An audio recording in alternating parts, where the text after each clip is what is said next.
Difference between homogeneous and heterogeneous mixture.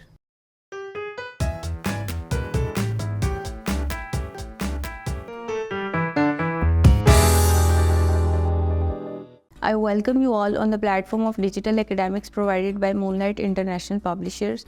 In this video, we will start our next topic, that is heterogeneous mixture. Heterogeneous mixture is a type of mixture in which mixing ingredients or mixing components easily separated and can seen by naked eye. Ingredients are not evenly distributed in heterogeneous mixture.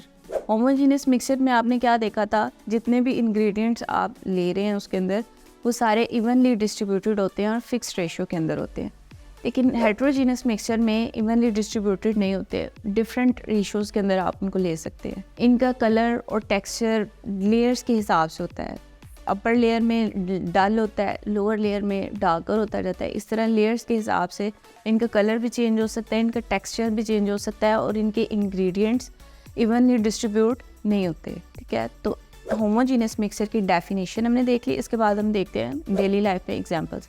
अगर आप water की एक glass में water लेते हैं और उसके ऊपर आप थोड़ा सा ऑयल डाल देते हैं, तो आप देखेंगे कि वाटर और ऑयल की जो लेयर्स हैं वो सेपरेट रहेंगी। ऑयल की लेयर ऊपर आ जाएगी और वाटर की लेयर नीचे आ जाएगी। आप एक चम्मच से उसको मिक्स करते जाएंगे। आफ्टर मिक्सिंग वो लेयर्स दोबारा सेपरेट आउट हो जाएंगी और एक लेयर ऊपर होगी, एक लेयर नीचे होगी।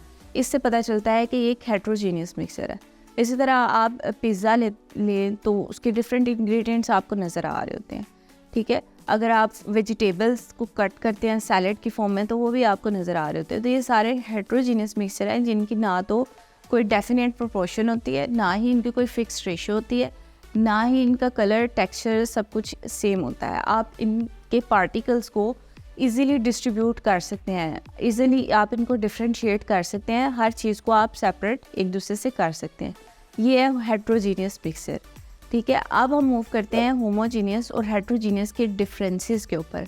तो डिफरेंसेस में सबसे पहले जो फर्स्ट डिफरेंस है दैट इज़ डेफिनेशन। कि डेफिनेशन में आप देखेंगे कि जितने भी इंग्रेडिएंट्स हैं होमोजीनियस और हेटेरोजीनियस मिक्सचर को अगर आप डिफ्रेंशिएट करें तो आप देखेंगे कि होमोजीनियस मिक्सचर में जितने भी इंग्रेडिएंट्स हैं वो यूनिफॉर्मली डिस्ट्रीब्यूट हुए हैं, इवनली डिस्ट्रीब्यूट होते हैं। उनका कलर टेक्सचर सेम होता है from starting point to ending point, from upper point to lower point. हर जगह पे उनका सेम टेक्सचर होता है, सेम कलर होता है, इंग्रेडिएंट्स सबके अंदर सेम होते हैं। नेक्स्ट आप देखते हैं हेटेरोजीनियस मिक्सचर। हेटेरोजीनियस मिक्सचर में इनके इंग्रेडिएंट्स हैं आप उनको इवनली डिस्ट्रीब्यूट नहीं करेंगे और सेपरेट आउट कर सकते हैं। इसके बाद नेक्स्ट इसकी डिफरेंस आ जाता है सेपरेटिंग मेथड्स का, कि इनको आप सेपरेट कैसे करेंगे। होमोजीनियस मिक्सचर के अंदर जितने भी मिक्सचर्स हैं आप उनको फिज़िकली सेपरेट आउट नहीं कर सकते।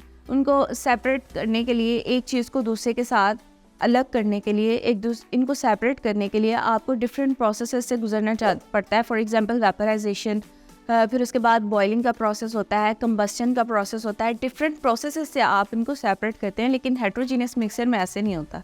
हेटेरोजीनियस मिक्सचर में आप फिजिकली सेपरेट कर सकते हैं। फॉर एग्जांपल अगर आप सैंड और साल्ट का मिक्सचर लेते हैं दोनों को, तो आप सैंड और साल्ट के पार्टिकल्स को इजीली सेपरेट आउट कर सकते हैं। फिर नेक्स्ट डिफरेंस आता है एग्जाम्पल्स के। इनके एग्जाम्पल्स को हम लेते हैं। होमोजीनियस मिक्सचर में आप लेंगे एयर के पार्टिकल्स को, फिर शुगर के सॉल्यूशन को, और हेटेरोजीनियस मिक्सचर में आप mixture of salt and sand, फिर उसके बाद आप मिक्सचर ऑफ वाटर और सैंड ले लेते हैं। नेक्स्ट हम डिफरेंस देखेंगे फेज़ का।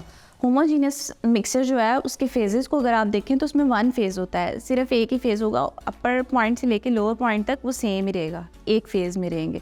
लेकिन हेटेरोजीनियस मिक्सचर को अगर आप देख लें तो उसमें 2 और मोर फेजेस हो सकते हैं। अगर आप वाटर और ऑयल की एग्जांपल को लेते हैं तो ऑयल की ऊपर लेयर होती है और नीचे वाटर की लेयर होती है। तो इस तरह से ये 2 लेयर्स मतलब 2 फेजेस। तो होमोजीनियस मिक्सचर में कितने फेज़ होते हैं? 1 फेज़। और हेटेरोजीनियस मिक्सचर में 2 और मोर देन 2 फेजेस हो सकते हैं। फिर हम नेक्स्ट देखते हैं इसके नाम के ऊपर। होमो मीन्स होमोजीनियस और हेटेरोजीनियस है ना, तो होमो मीन्स सेम। होमो वर्ड का मतलब होता है सेम। तो इसमें क्या होंगे, जितने भी इंग्रेडिएंट्स होंगे वो सिमिलर जो है वो टेक्सचर रखते होंगे, इवनली डिस्ट्रीब्यूट होंगे। ठीक है, और जो हेटेरोजीनियस है, हेटेरो मीन्स डिफरेंट। तो हेटेरो का मतलब के हिसाब से, उसके नाम के हिसाब से आप इसके इंग्रेडिएंट्स को देखेंगे कि वो इवनली डिस्ट्रीब्यूट नहीं होते और आप इजीली इनको डिफरेंशिएट कर सकते हैं। ठीक है, तो इस वीडियो के अंदर हमने कंप्लीट हेट्रोजीनियस मिक्सर को और हेट्रोजीनियस और होमोजीनियस मिक्सर के डिफरेंसेस को देखा। नेक्स्ट वीडियो के अंदर हम सॉल्यूशन और इसके टाइप्स को देखेंगे। अल्लाह हाफिज़।